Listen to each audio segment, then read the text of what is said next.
So LiveRail is now about 4 years old as a company, and we've really grown really substantially in the last 12 months in particular. So the company's now up to about 60 people. Offices obviously San Francisco and New York, and then obviously engineering in Europe. Really as a company, we're focused on providing RTB enablement solutions to the entire ecosystem. So the majority of our business today is on the publisher side, helping large premium publishers RTB enable their video inventory. We're also working with ad networks and agency trading desks to help them access the RTB ecosystem as well. Real-time bidding has obviously been a huge trend in video, effectively enabling real-time transactions to occur using things like audience data to inform bidding decisions on a real-time basis for the purchase and selling of media. It's been huge in display. Last couple of years, growth's been kind of 40–50% year over year, and we're seeing that trend translate into video.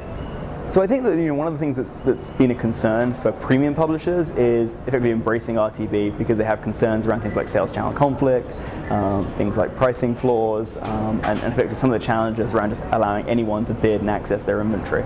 So we've built out a lot of tools that help those premium publishers to effectively embrace RTB while having tight controls around things like pricing floors, advertiser block lists, creative quarantines, and enabling really large premium publishers who have the bulk of their business comes from direct sales to also get into the RTB business as well.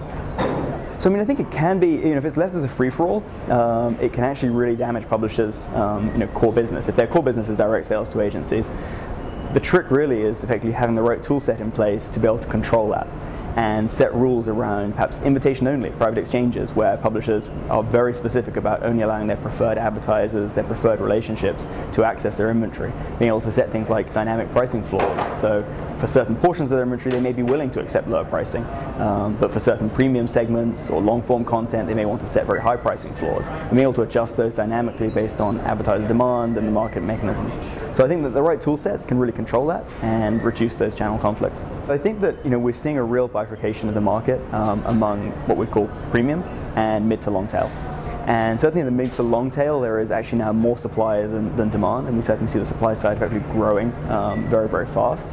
And I think that's keeping CPMs relatively stable, perhaps even dropping slightly. I think one of the things that's still relatively in short supply is premium long-form content. So obviously the big broadcasters continue to attract the bulk of advertiser dollars, but certainly when it comes to RTB enablement, premium inventory is at a very there's a short supply of it, and certainly a lot of demand among big advertisers, DSPs, to be able to access that. 18 months after they launched RTB on the display exchange, that it represented about 55–60% of all demand.